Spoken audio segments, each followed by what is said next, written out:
What would you advise the average guy out there who's concerned about himself and his family? Maybe he didn't go crazy in the housing boom. He didn't get a gigantic mortgage.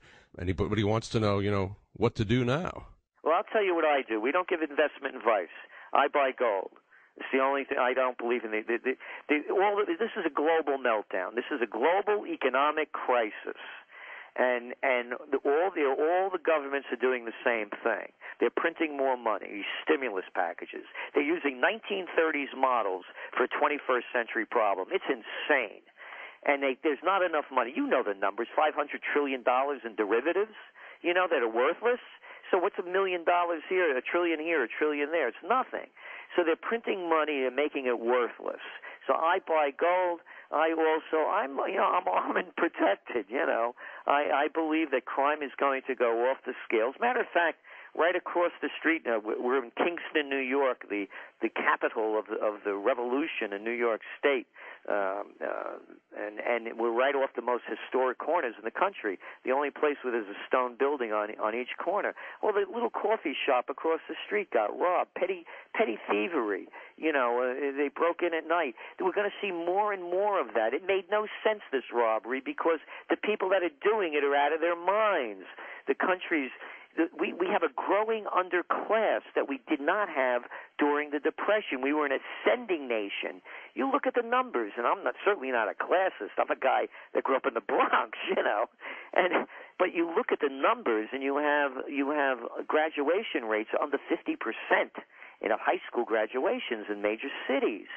So we're telling people to prepare for the worst. I have my, I'm not a survivalist in the crazy sense. I'm a close combat practitioner, and so I have my dried fruits to last me for 2 weeks and water for 2 weeks in case something really, really extraordinary happens. When 9/11 happened, I had an escape plan. I was on my feet, ready to move, and this people should know. One of the first things I did was I called my bank up to get my money out. I'm a New Yorker. I know this terrain like the back of my hand, and I know where Indian Point nuclear power plant is, and planes are coming down the Hudson River. And if a plane hit the nuclear power plant, there's going to be chaos like nobody'd ever seen. So I was ready to go to Canada.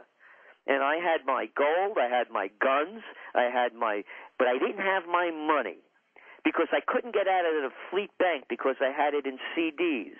And when I wanted it wire transferred to my local bank, they said, "We're sorry, Mr. Celente, CDs are financial instruments, and Wall Street is closed." So people should know that if there's a bank holiday, they're not going to get their money out. If they have CDs, they're really not going to be able to get them out.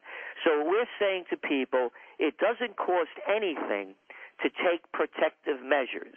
It takes nothing to be alert, to do things that are going to preserve your wealth.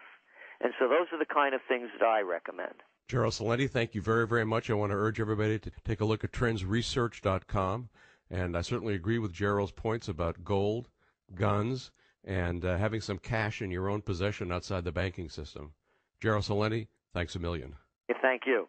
You've been listening to The Lou Rockwell Show. Produced by LouRockwell.com, the best-read libertarian website in the world. Thanks for listening.